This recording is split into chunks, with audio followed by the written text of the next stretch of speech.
for those of you who know South Florida, particularly East Broward, Southeast Broward, there's a community called Wilton Manors.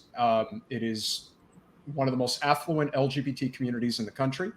And every year they do a Pride March that takes place, and ironically, it took place on Juneteenth. So there was a terrible incident that took place right around the start of the march. It involved a pickup truck that hit the accelerator into the crowd and ended up killing at least one person and putting another person in critical condition in the hospital. Now, when it initially happened, you didn't really know what to think. You could have assumed that it was, possibly a hate crime, a racial hate crime. You didn't really know what to expect. But a lot of people were obviously on edge, and an incident like this, you don't know what to think. You generally tend to think the worst. And the initial reports were that it was a terrorist attack, or that it was a crazy Trumper with a pickup truck. It's not an unreasonable assumption. Okay. No, like that's a reasonable thing right now, given what's been going on. Yeah, it definitely was a reasonable assumption that something terrible had happened. There is evidence of, various forms of racial violence, gay bashing, whatever you want to call it, stuff that goes on around the country, maybe not to the extent that it used to, which is a good thing, but it's still there. And this is the type of an event where somebody would do something like that if they wanted to make a big splash. As it turns out, thank goodness, it was actually an accident. We don't know the full details yet of the person who did unfortunately commit this accident. The person is in their late 70s and is a member of the gay choir of the community. So to say that it was tragic would be an understatement. Don't want to assume anything about whether or not the person was intoxicated or how that happened. But what I do know, and this is the part of the story that really gets me upset, is that our current Congresswoman decided to take it upon herself to put a press release out insinuating that this was a terrorist attack against her.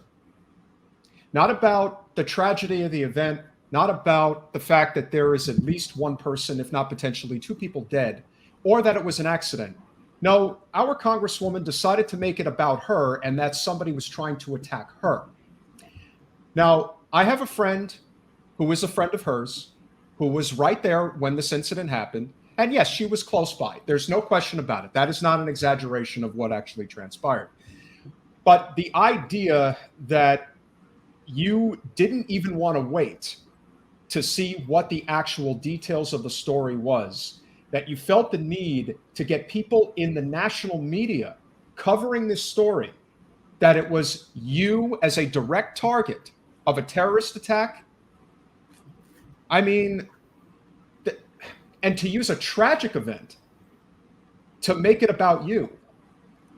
I find it somewhat pathetic, actually, and it's sad. And it really goes to show you that this is someone who feels such a desperate need to use things like this to stay relevant, because if it's not that or blaming other people, then there's really nothing there. So, what else is she bringing to the party?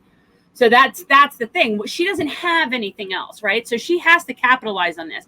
But what people really need to ask themselves, especially, this is kind of a question for Mayor, Dean Trantelis? Is that who made this statement? Yeah.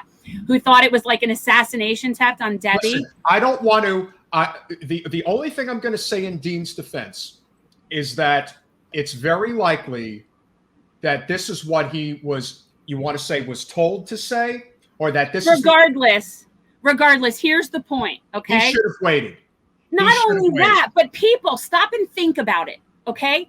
If your representative is someone that people would think somebody would try to kill, maybe there's some reason for people to think that there's hate there. I mean, I'm just saying, like, a normal person wouldn't assume an assassination attempt against them. You have to know that you are hated and that people don't like you in particular, because in addition to the fact that it is the most narcissistic, self-absorbed thing to date that I've seen from her. But yeah, it's all about you, Debbie. I just don't understand how you could. I mean, listen, if there was any reason to believe that this was an actual attack against her, it was reported almost immediately after this incident had taken place that it was an old white male with rainbow suspenders on. Right.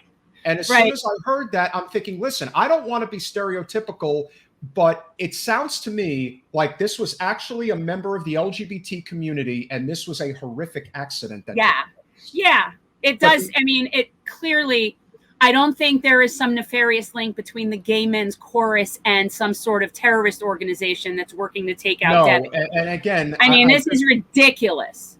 You're taking, and again, the reason that I take serious exception with Wasserman Schultz, and our good friend Sam was there too, so was Elijah. So, I mean, listen, I was on the way. I was going there. I was going to meet up with some friends. I wanted to show some solidarity for our good friend Elijah Manley, who ended up actually going on with Ali Vesci on MSNBC to discuss the whole circumstance, which obviously was tragic. There's no getting around it. But the idea that our Congresswoman wanted to take attention away from the fact that this was a horrific accident and that at least one, if not two people are going to lose their lives over it, and make it about how I was shaken and somebody was trying to kill me. You're a congressional representative. Your instinct should be, let's wait and find out what the facts are. This is a tragic event. Thankfully, I'm okay.